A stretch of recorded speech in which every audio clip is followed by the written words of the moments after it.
All right, guys, we're going to get started. Ashley, if you don't mind, will you just make sure throughout the meeting that we don't have any note takers in the room? I've been trying to monitor as we let people in.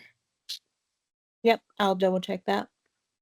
Thank you. Good afternoon, everyone. Thank you for joining us for our weekly BEAD office hours. We appreciate y'all taking time out of your afternoon. I'm Angel Stenmark. I'm the grants manager for the BEAM office. We figured we'd get started with just a little bit of housekeeping. So the first thing that we want to talk to you guys about is our letter of intent process. As you know, we sent out some communication late last week and earlier this week, letting you know that the window for submitting a letter of intent will close this Friday.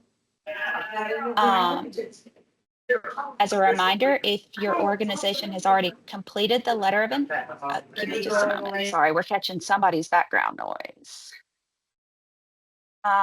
Okay, so like it said in the email, our letter of intent window will close this Friday. Just as a reminder, if your organization has already completed the letter of intent and has been admitted into our application portal, there's no need for you to resubmit any information. If you have been contacted by either our team or the Horn team, letting you know that your letter of intent needs revisions, then please go into the portal and satisfy whatever information is needed, and definitely reach out to us if you're having issues doing so. If your organization has not yet submitted a letter of intent, or if you intend to participate as a part of a consortium that has not submitted a letter of intent, in both of those cases, you do need to complete that letter of intent process by the end of the business day on Friday. So that takes us to our next update, which is the state of Mississippi has submitted our initial proposal correction letter to NTIA that was submitted yesterday. And so we are chugging along and getting ready to open our application window for the benefit of the bargain round. And I'm sure this is the information that everyone really wants. We are announcing today that our BEAD application window for the benefit of the bargain round will open on July 2nd. So everyone, please be prepared for that. We do still intend to host our office hours next Tuesday afternoon for any last minute questions that you have.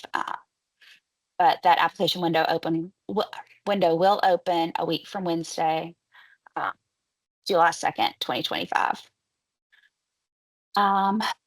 So then we want to go to a couple of the frequently asked questions from last week, and then we'll take some time to answer any new questions that you guys may have. Just as a reminder, if you submit a question in the chat, please just make sure your name and your organization are listed in that question, just in case we have to follow up.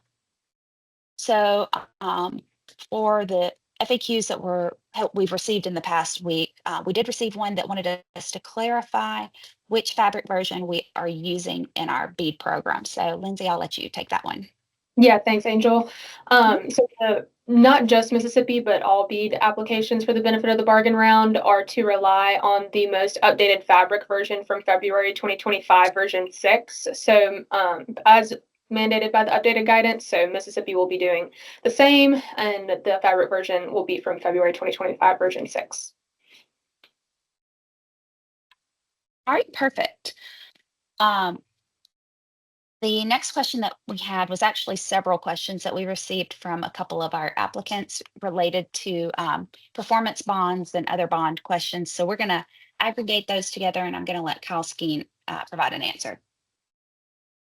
Yeah, thanks, Angel. The performance bond that the information regarding the performance bond that will be due at the time of application or letter of intent is not an actual performance bond itself. It's a letter from a surety company committing to provide a performance bond upon successful award and execution of the sub-grant agreement. We understand that it may not be exactly possible to get a performance bond on a project that has not yet been awarded. And so the federal guidance allows us to accept just a letter from a surety committing to issue a performance bond upon successful award.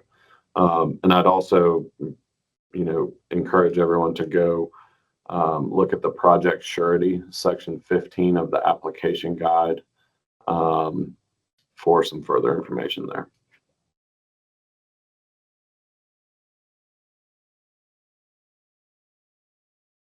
All right, perfect. Thank you. So we do have a little bit of time left over so we can take some additional FAQs. Ashley, if you want to go ahead and stop the recording, we will get this